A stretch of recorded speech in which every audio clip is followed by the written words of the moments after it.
وہ بھی شہید ہو رہا ہے۔ 26 نومبر کو آپ نے دیکھا ان لوگوں نے معصوم لوگوں پر گولیاں چلائی۔ آپ نے مرید کے میں دیکھا ان لوگوں نے معصوم ٹی ایل پی کے کارکنوں پر گولیاں چلائی۔ آج بھی آپ دیکھ رہے ہیں کشمیر میں ہمارے جو بھائی بہن نکلے ہوئے ہیں یہ ان پر بھی گولیاں چلا رہے ہیں۔ میرے پاکستانیوں، یہ خونی درندے بن چکے ہیں۔ ان کے لیے خون اتنا سستا ہو چکا ہے کہ یہ ایک ایک معصوم انسان کو زندہ کہا جائیں گے، لیکن ذرا برابر شرم ان کو نہیں آئے گی۔ یہ درندے بن چکے ہیں میرے پاکستانیوں، یہ درندے بن چکے ہیں۔ لیکن میں آپ سے پوچھتا ہوں کہ آپ ان کی گولیوں سے ڈرتے ہو؟ آپ ان کے ٹینکوں سے ڈرتے ہو؟ آپ ان کے راکٹوں سے ڈرتے ہو؟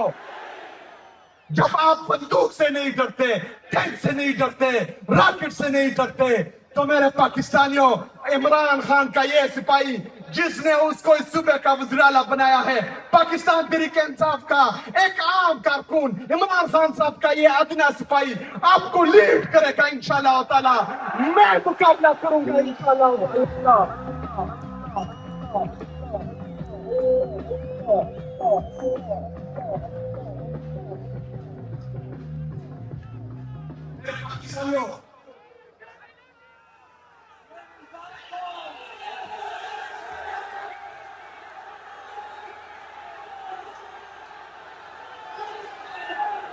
میرے پاکستانیوں، ملک پر مسلط قبضہ مافیا جو بند کمروں میں فیصلے کرتے ہیں، پاکستان کے فیصلہ ساز اور منصوبہ ساز جو بیرونی طاقتوں کے اجرتی قاتل بنے ہوئے ہیں، جو صرف اور صرف اپنی ذاتی مفادات کا سوچتے ہیں، صرف بیرونی طاقتوں کو خوش کرنے کے لیے افغانستان کے ساتھ بھی تعلقات خراب، ایران کے ساتھ بھی تعلقات خراب، چائنا کے ساتھ بھی تعلقات خراب۔ میرے پاکستانیوں، ان کو آپ کی کوئی فکر نہیں ہے، پاکستان کی کوئی فکر نہیں ہے۔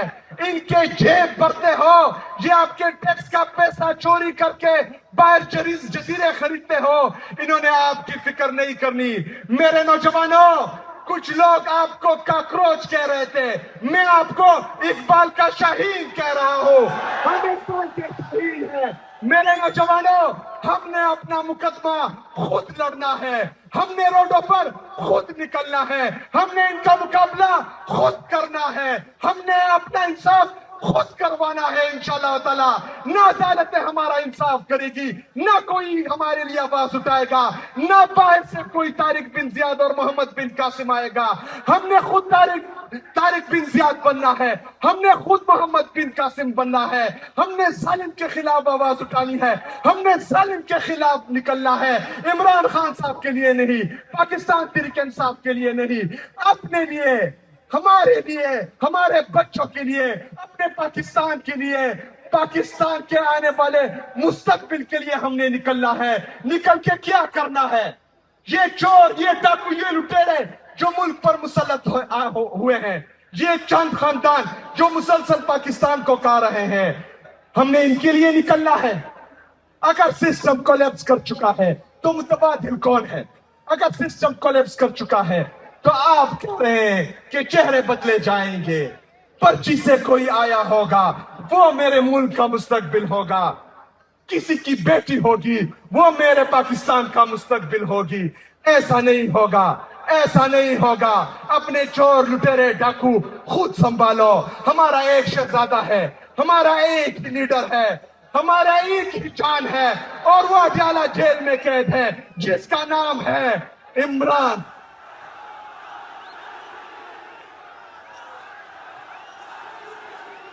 عمران یس میرا پاکستان ہے، تیرا پاکستان ہے، میرا پاکستان ہے۔ میرے نوجوانوں، ہم نے خود نکلنا ہے، ہم نے اقبال کا شاہین بننا ہے، ہم نے اپنا انصاف خود کرنا ہے۔ آپ کے لیے کوئی آواز نہیں اٹھائے گا۔ جو میڈیا چینل پر تھے، جو ہماری صحافی برادری تھی، ارشد شریف شہید، ایک نام اور نام جس کو شہید کر دیا گیا، ہمارے عمران ریاض بھائی جو حق اور سچ بولتے ہیں، اس کو جیلوں میں ڈالا گیا، اس پر تشدد کیا گیا، اسے آواز چھیننے کی کوشش کی گئی۔